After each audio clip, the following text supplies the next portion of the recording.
Well, hey there. It's your old pal Keith from wavetables.lol. That's wavetables.lol, home of KRC Math Waves. My gigantic collection, enormous collection of wavetables, single cycle waveforms, and even some samples. For our new friend, Korg Multi-Poly, as well as Korg modwave, and like all the other things as well.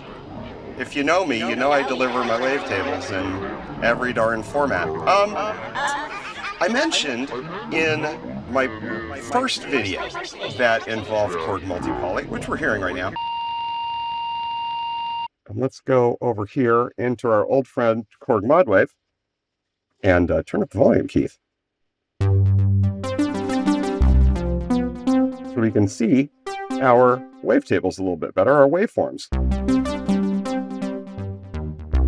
Let's turn on our arpeggiator, shall we? Let's just kind of morph through these to hear the different sounds.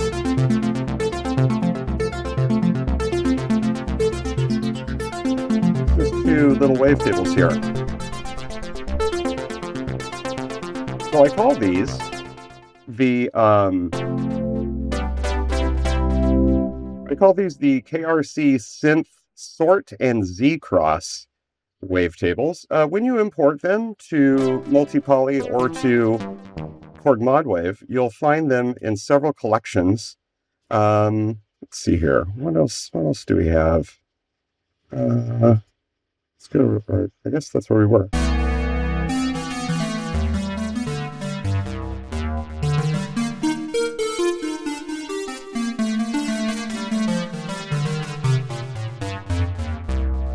So, if you were to import these from the MP bundle, which is the Multi-Poly bundle, to Multi-Poly, or from the MW bundle, the modwave bundle, or these are provided also as individual Korg wavetable format files. When you import them, you'll find a bunch of new collections, and they're as follows. So first, there are the KRC Z-Cross wavetables. So these are wavetables that I've constructed by taking waveforms from my gigantic collection, actually a very specific collection of 8.5 million unique waveforms, and sorting them by their number of zero crossings. So if we take a look at one of these, let's just turn oscillator 2 down. You'll see that, and I'm using my my mod knob here to traverse the wavetable. You'll see that just like the basic synthesis waveforms, these waveforms only cross the 0 point, at least inside of the wavetable. And I'm pointing at my screen. What an idiot! You can't see what I'm pointing to, right? So use your mouse. You'll see that these waveforms only cross 0. Let's turn that off. Let's turn off our phase modulation so we can actually see the waveforms. You'll see that these only cross 0 at one place. Now, they also cross at the ends of it, but what we mean by a 0 crossing is there's a sign change, S-I-G-N, not S-I-N-E. And so what's interesting about these is they're very much like the basic synthesis waveforms. You know, if we just go get that, like here, let's go get the built-in Korg ones, one of those, right? Basic 1 or basic 2. And so, you know, with these, it's the same thing, right? There's within the waveform, there's only one place where it crosses 0, right? So there's sawtooth. Let's turn that crossfade with. There's sawtooth. There's the square, right? Now the square, you know, there's your 0 crossing. Now, of course, it's just above and just below 0 at these other points, like I say. But that's what I mean by those wavetables in the Z-Cross 1 collection only cross 0 once. So if we go back to those, we'll find that they're actually very pleasing for using subtractive synthesis. And then I've done the same thing with the other numbers of zeros. So there's Z crossings of 2, 3, 4, and 5. That's in its own little collection. Z crossings of 6 through 10, and then Let's listen to one of those.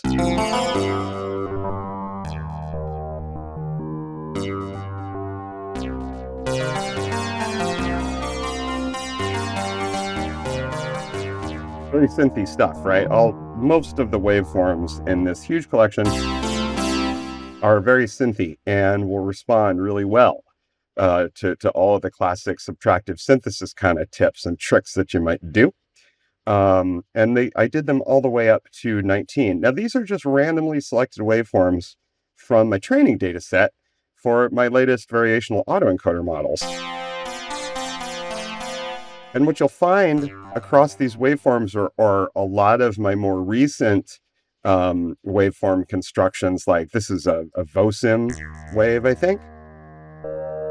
And then these waveforms from the basic mix collection, where we're taking different basic synthesis waveforms and combining them in a single waveform and morphing them in interesting ways.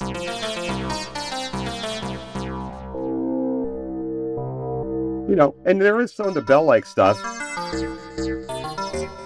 or like digital sounding stuff that makes its way into these, but there's not a whole lot of those waveforms in that training data set.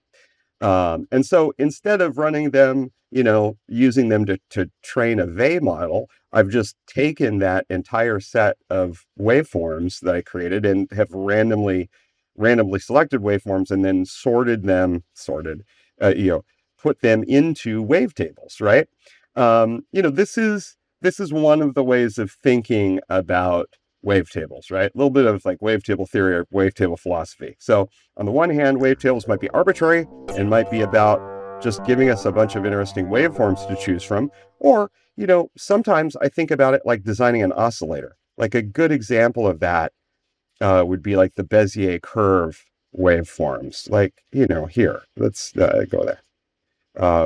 So the idea here, right, was like, let's create wavetables where we draw a Bezier curve and we change the positions of its control points, right, to create these kind of entirely new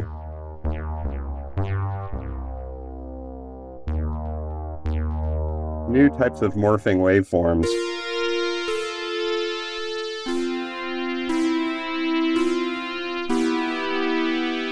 Right?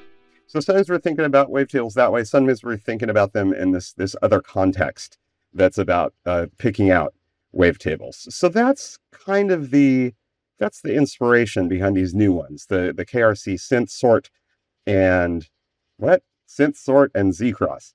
Let's see now. Let's go listen to a couple more examples of these. Let's see. Here's our Z-cross Explorer. This one has an ARP in it. Right, so I've got the 2 oscillator patch here. In one, I've got one of the Z-cross 1 wavetables. This is version A033. Over in this one, I've got version A055, and then I'm morphing my position with one of my mod knobs. And as we move through this, we can get all sorts of different sounds.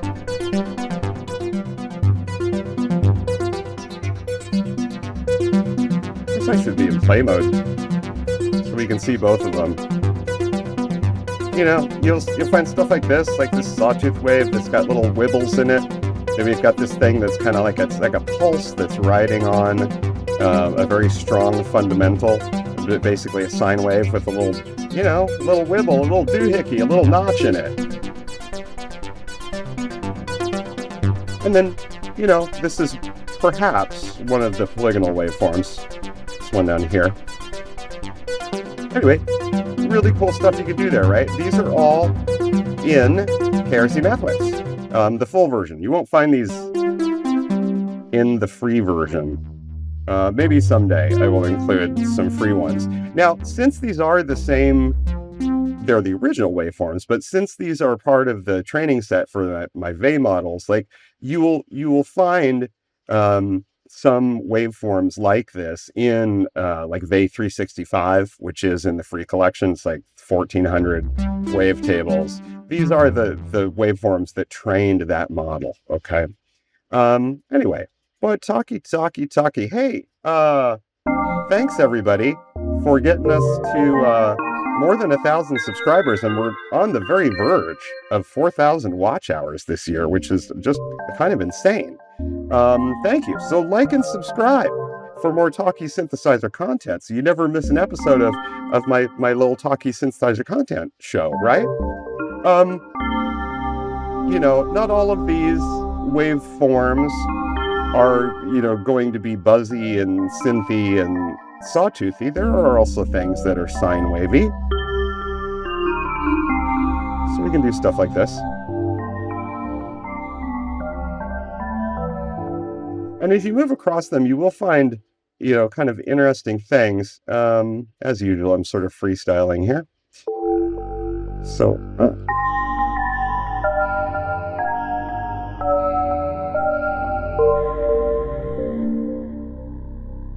as we change positions,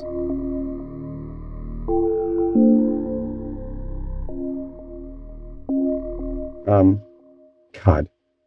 Okay, that was just balls. That was stupid. I made an error there. So the basic. Let's go back here. Let's go back to our Z-Cross Explorer. So in the Z-Cross wavetables, the first set of these is, like I said, the Z-Cross 1. So these are waveforms that only have a single zero crossing. And if you morph across the wavetable, you move wavetable position, you'll find some interesting things. Like sometimes in some of these, I don't have one of these really picked out, because the original waveforms are sometimes like phase rotated or even inverted versions of each other, the morphs can take you in kind of strange directions. And you can get into situations where the waveforms will cancel. I don't consider this an error. It's just for interesting stuff.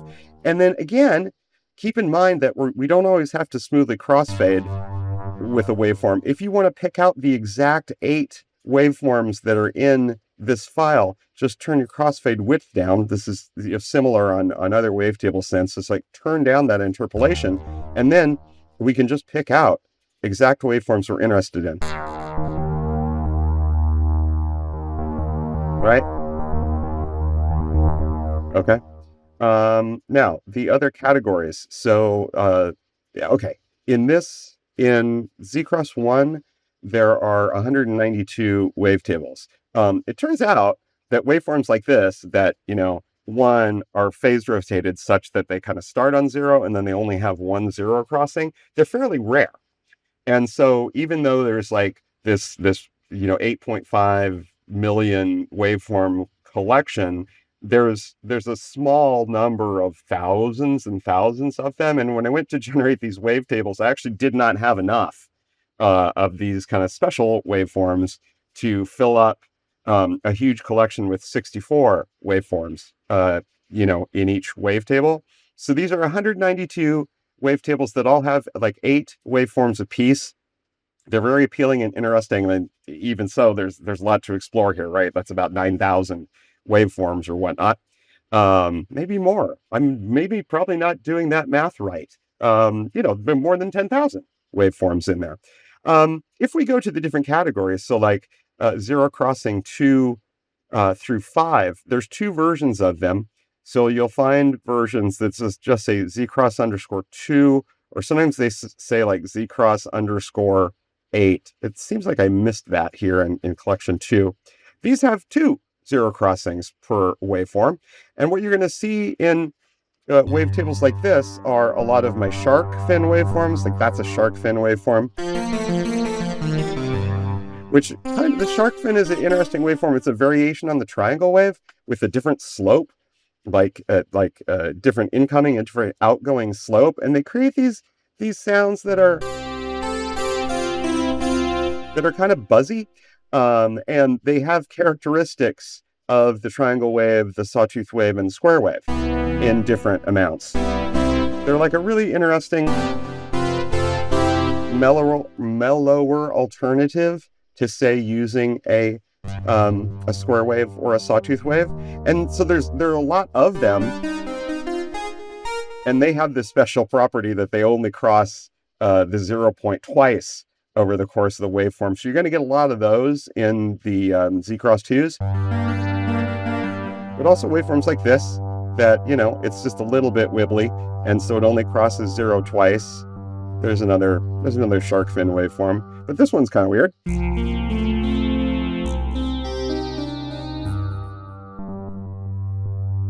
And more sharks here.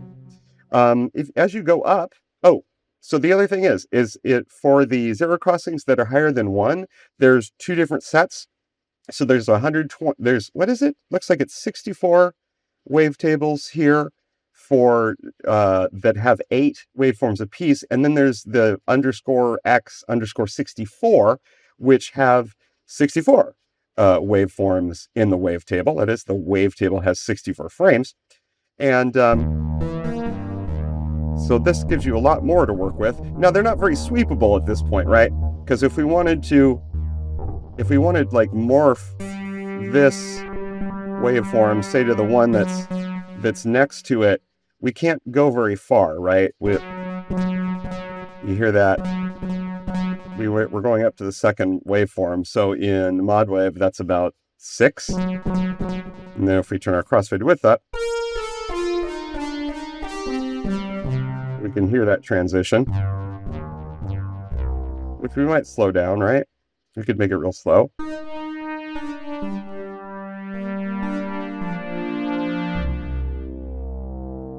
Kind of an interesting thing. All right, so you've got ones that have 64 frames. As we head up, there's my 2 _8s. You might get some maybe you got some bonus wavetables in here. I'm not sure. This is an interesting one.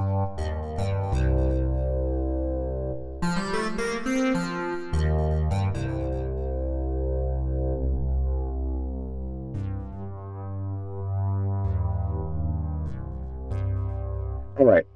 So then as we get into the different categories like Z-Cross 3, Z-Cross 4, you're going to find other families of waveforms that, you know, all have, they're all somewhat similar, right? They're similar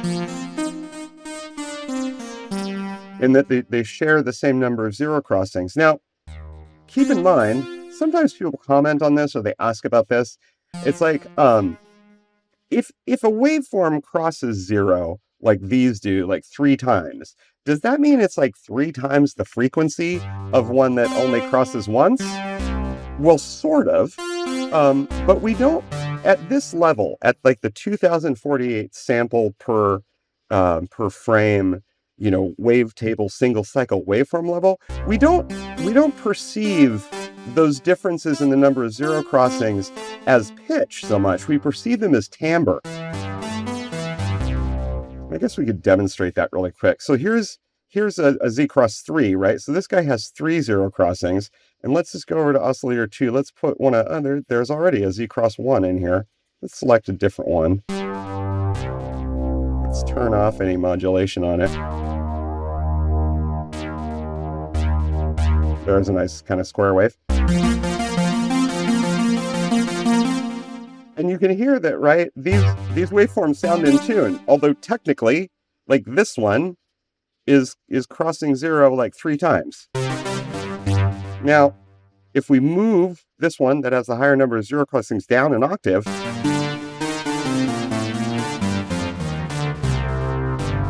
it actually it sounds like it's lower than the other one now, right? So that's what I mean about sort of pitch. We don't detect pitch at this level. We detect timbre. But of course, you can move things up, right? Things that are spaced like about 2 octaves apart, you know, can sound like organs, right? So maybe if we move this guy up like this. Hey, instant organ sound, right? All right. Boy, talky.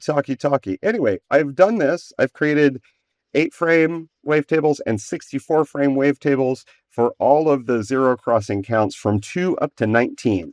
And each of these are in their own either little folder or modwave bundle or multi-poly bundle. I probably wasn't as careful with the categorization on some of the other formats like phase plant and serum / vital, the Bitwig and Surge wavetables, the wave edit 16-bit format for your Eurorack hardware. They may just all be in one folder, but the names will be the same as you see here. Sometimes you gotta sort your own wavetables, right? Hey, I'm not your mom. Anyway.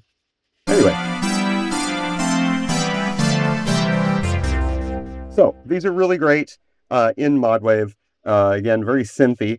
But I did want to show them off in multi-poly, right? Because you might have come here because, hey, it says multi-poly in the title, and you can't get enough of that great synth. So I'm going to take a short break, and then we'll get into multi-poly and the new Z cross and sort waveforms. We haven't even got to the sort ones yet. We'll get there. Hang on. It's Chuck Teeny time. Stay curious, everyone.